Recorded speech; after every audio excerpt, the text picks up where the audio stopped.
Chapter 15. The Advancing Man.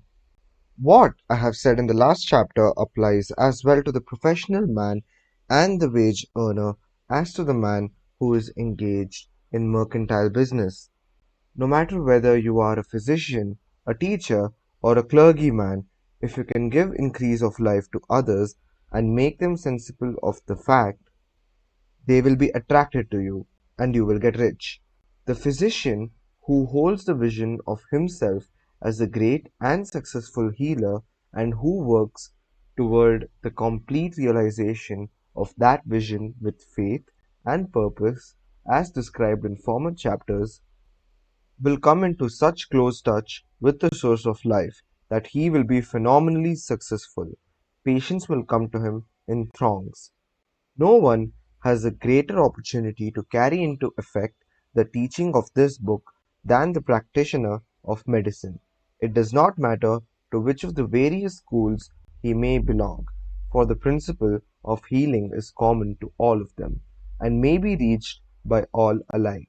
The advancing man in medicine who holds to a clear mental image of himself as successful and who obeys the laws of faith, purpose, and gratitude will cure every curable case he undertakes, no matter what remedies he may use. In the field of religion, the world cries out for the clergyman who can teach his hearers the true science of abundant life. He who masters the details of the science of getting rich, together with the allied sciences of being well, of being great, and of winning love, and who teaches these details from the pulpit, will never lack for a congregation. This is the gospel that the world needs. It will give increase of life, and men will hear it gladly, and will give liberal support to the man who brings it to them. What is now needed is a demonstration of the science of life from the pulpit. We want preachers who can not only tell us how, but who, in their own persons, will show us how. We need the preacher who will himself be rich, healthy, great, and beloved, to teach us how to attain to these things. And when he comes, he will find a numerous and loyal following. The same is true of the teacher who can inspire the children with the faith and purpose of the advancing life. He will never be out of a job, and any teacher who has this faith and purpose can give it to his pupils. He cannot help giving it to them if it is part of his own life and practice. What is true of the teacher, preacher, and physician is true of the lawyer, dentist, real estate man, insurance agent, of everybody. The combined mental and personal action I have described is infallible. It cannot fail. Every man and woman who follows these instructions steadily, perseveringly, and to the letter will get rich. The law of the increase of life is as mathematically certain in its operation as the law of gravitation. Getting rich is an exact science. The wage earner will find this as true of his case as of any of the others mentioned. Do not feel that you have no chance to get rich because you are working where there is no visible opportunity for advancement, where wages are small and the cost of living high. Form your clear mental vision of what you want and begin to act with faith and purpose. Do all the work you can do every day and do each piece of work in a perfectly successful manner. Put the power of success and the purpose to get rich into everything that you do. But do not do this merely with the idea of currying favor with your employer, in the hope that he or those above you will see your good work and advance you. It is not likely that they will do so.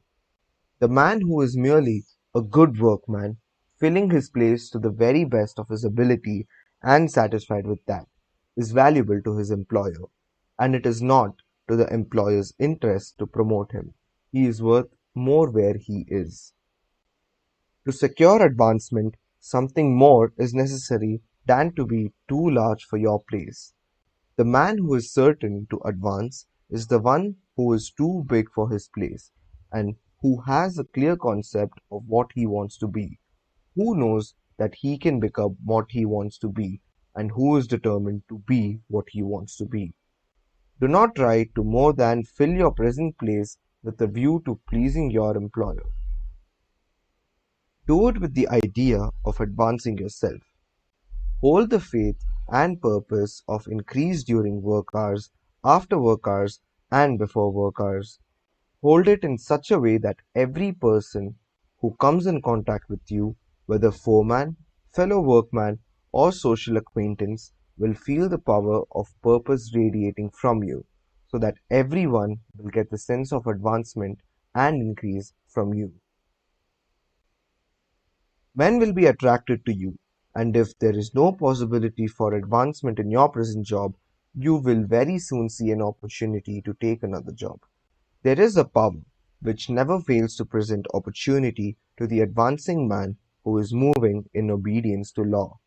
God cannot help helping you. If you act in a certain way, he must do so in order to help himself. There is nothing in your circumstances or in the industrial situation that can keep you down. If you cannot get rich working for the steel trust, you can get rich on a 10-acre farm.